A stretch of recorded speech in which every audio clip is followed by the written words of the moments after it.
ତ ସାଙ୍ଗମାନେ ଜୟ ଜଗନ୍ନାଥ ୱେଲକମ୍ କରୁଛି ମୋର ନୂଆ ଗୋଟେ ବ୍ଲଗ୍କୁ। ତ ଗାଇজ ଆଜି ଆମ ସମସ୍ତେ ମିଶିକି ସବୁ ଭୋଜି କରୁଥିଲୁ।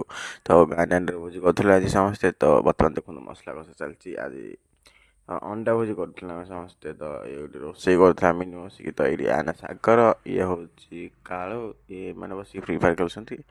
ଆଉ ଇଏ ହେଉଛି ବବୁଲ, ଆଉ ଆନା ହେଉଛି ଚିକୁ। ଆଉ ମୁଁ ଏଇଠି ବସିକି ବ୍ଲଗ୍ଟା ବନାଉଛି ଆପଣମାନଙ୍କ ପାଇଁ। ତ ଦେଖନ୍ତୁ ଏଇଟା ଆମ କ୍ଲବ୍ ଘର। ତ ଆଉ ମୁଁ ଟିକେ ଦେଖନ୍ତୁ ମୁଁ ବି ଟିକେ ରୋଷେଇ କରିଦେଲି। ଆଉ ମୁଁ କହିଲି ମୁଁ ଟିକେ ରୋଷେଇ କରିଦେବି, କାହିଁକି ମୁଁ ନା ଗୋଟେ ବଡ଼ ରୋଷେଇଆ ନା। ତ ମୁଁ କହିଲି ମୁଁ ଟିକେ ରୋଷେଇ କରିଦେବି। ଆଉ ଫାଇନାଲି ରୋଷେଇ ସରିକି ରେଡ଼ି ହେଇଗଲା। ତ ବର୍ତ୍ତମାନ ଖାଇବାକୁ ବଢ଼ା ହେବ। ତ ଭାତ ତ ବଢ଼ା ହେଇଗଲାଣି, ତ ତରକାରୀଟା ବଢ଼ା ହେବ।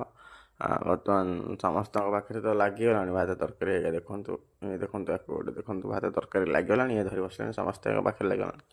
ତ ଲାଷ୍ଟରେ ମୋର ଲାଗିଲା ତ ଭାତ ତରକାରୀ। ଦେଖନ୍ତୁ ମୋର ଅଣ୍ଡା ଫଣ୍ଡା ସବୁ ପଳେଇ ଆସିଲା। ଆଉ ଟେଷ୍ଟ କରିବି ଅଣ୍ଡା ଗୁଡ଼ା କେମିତି ହେଇଛି ଦେଖିବାକୁ। ତ ବଢ଼ିଆ ଲାଗୁଛି। ତ ଦେଖିବା ଟେଷ୍ଟ କରିକି ଦେଖିବା କେମିତି ଲାଗୁଛି। ତ ଗାଇସ୍ ବର୍ତ୍ତମାନ ମୁଁ ଅଣ୍ଡାକୁ ଟେଷ୍ଟ କରିବାକୁ ଯାଉଛି। ତ ବର୍ତ୍ତମାନ ମୁଁ ଦେଖିଲି ଅଣ୍ଡା ଟେଷ୍ଟ କରିବି, ତ ବଢ଼ିଆ ଲାଗୁଥିଲା। ତ ଭିଡ଼ିଓଟି ଭଲ ଲାଗିଥିଲେ ନିଶ୍ଚିନ୍ତ ଲାଇକ୍, କମେଣ୍ଟ, ସବସ୍କ୍ରାଇବ୍ ନିଶ୍ଚିନ୍ତ କରିବେ।